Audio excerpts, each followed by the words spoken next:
Hey guys, I hope you had a great spring break.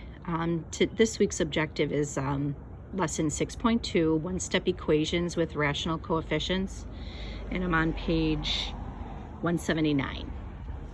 Okay, so let's remember that rational means something that can be written as a ratio, which is a fraction. So remember, it would have a terminating decimal. It could be a decimal, it could be a positive, it could be a negative. It's just that the decimal makes sense if there is a decimal. Okay, so it's kind of continuing from 6.1. So if you take a look here, it says you have written and solved one-step equations involving whole numbers. Now you will learn to work with equations containing negative numbers. So we're going to use the inverse to solve each equation. Remember that the inverse just means the opposite. Okay, so it says to begin with this equation, x plus 3 2/10 equals a negative 8 5/10. Okay, so again, let's set the equation up. So since it was a positive 3 2/10, we need to subtract. Okay, so remember, whatever you do to one side, you have to do to the other. Since the signs are the same, you're going to add them and keep it negative. So take a look at the next one. It says begin with the equation negative 2/3 plus y equals 8. Remember, you're trying to isolate the variable, which is y. So again, this is negative, so you have to add. Remember, this was positive, so you have to subtract. So if you take a look here, in order to get rid of the 2/3, you have to add it, because that would be 0. Whatever you do to one side, you have to do to the other. So 8 2/3 is 8 2/3. Let's take a look at the next one here. Begin with this equation. So again, I'm going to solve for a. Remember that this means negative 5/10 times a. So the opposite of multiplication is division. So they set the problem up here, and they divided by 5/10. 30 divided by a negative 5/10 is a negative 60. Okay. Begin with the equation. I have to solve for q. This one gets a little tricky. Remember that this really just means negative 1 over 3 5/10. Okay, so we're dividing here, so we're going to multiply to get rid of the negative 3.5. So take a look what they did here. They set the problem up, and then they multiplied. This will cross out, and you'll be left with the q. Yeah, I'm sorry, that's a Q, not an A.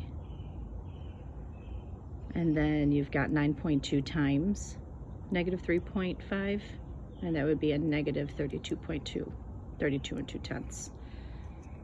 So again, it represents division, so we had to multiply to get rid of it. Because remember, this would be 3 5/10 over 1.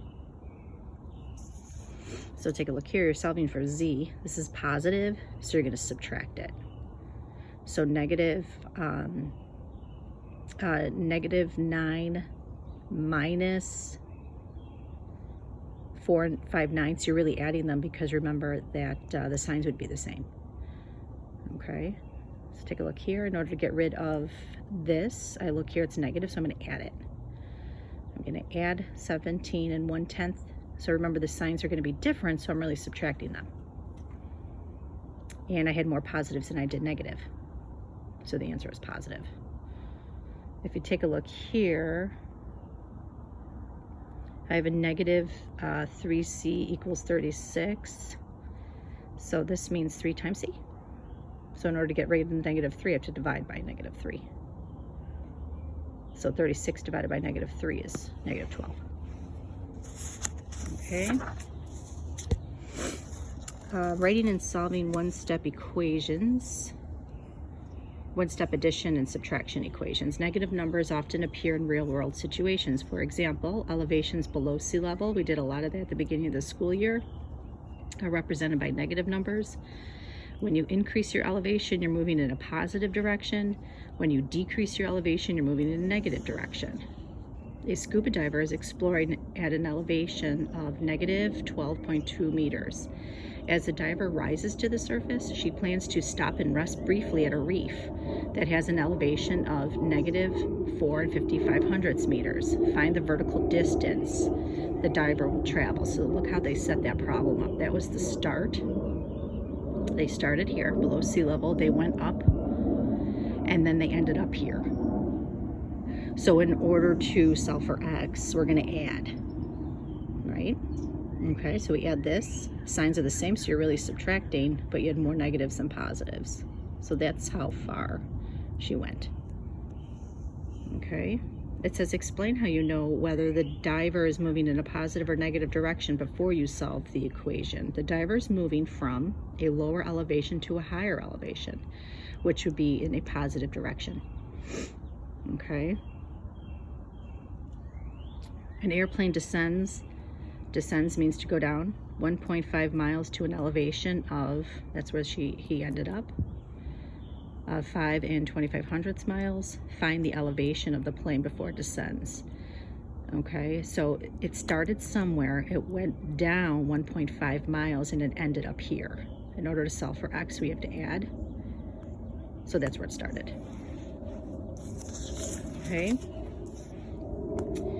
Temperatures can be written as positive or negative. They can increase or decrease during a period of time. A decrease in temperature is represented by a negative number, while an increase is represented by a positive number. So let's take a look here. Between the hours of 10 p.m. and 6 a.m., the temperature decreases at an average of 3/4 of a degree per hour, so not quite a whole degree. It's decreasing. How many minutes will it take for the temperature to decrease by 5 degrees? So look what they did.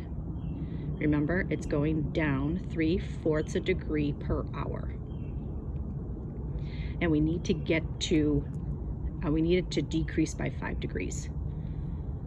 Okay, so we're solving for x. So remember, we're multiplying this here. This is negative 3/4 times x. So look at what we need to do to get rid of the negative 3/4. I'm going to multiply by its opposite. So I'm flipping this, right? So then these will cross out, and I'm left with x. Whatever I do to one side, I have to do to the other. So I'm left here. And then they did a conversion down here, because I believe they wanted it in minutes.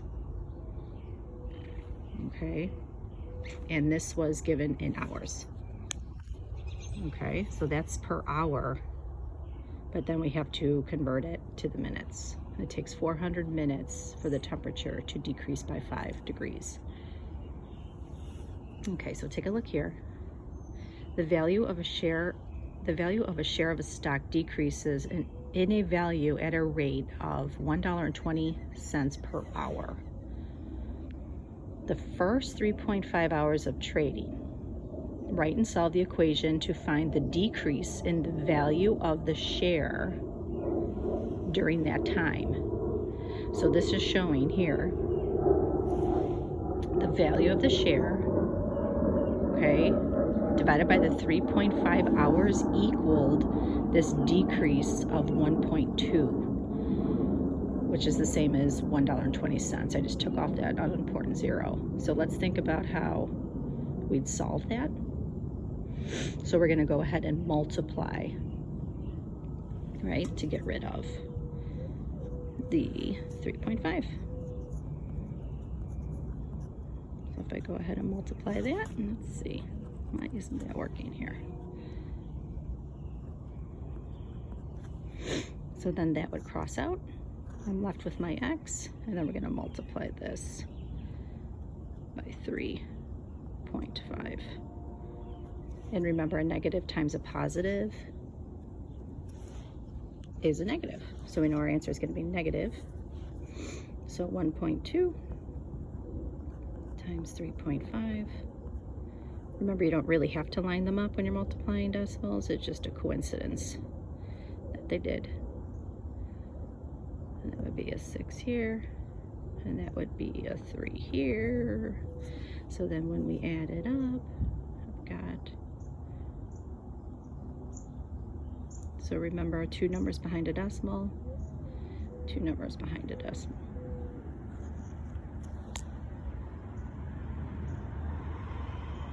Okay. It says after a power failure, the temperature in a freezer increased at an average rate of 2.5 degrees Fahrenheit per hour. 2.5 degrees per hour.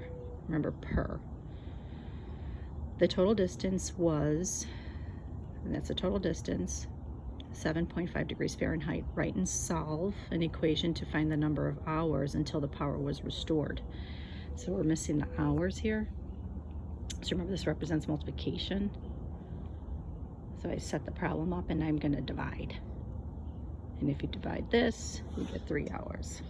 You can go ahead and plug that back in and double check it. 2.5 times 3 is 7.5. Okay, so I want you guys to copy your notes in your in those pages, but I also want you to do page 182 and then take a picture of that as well. Have a good Monday.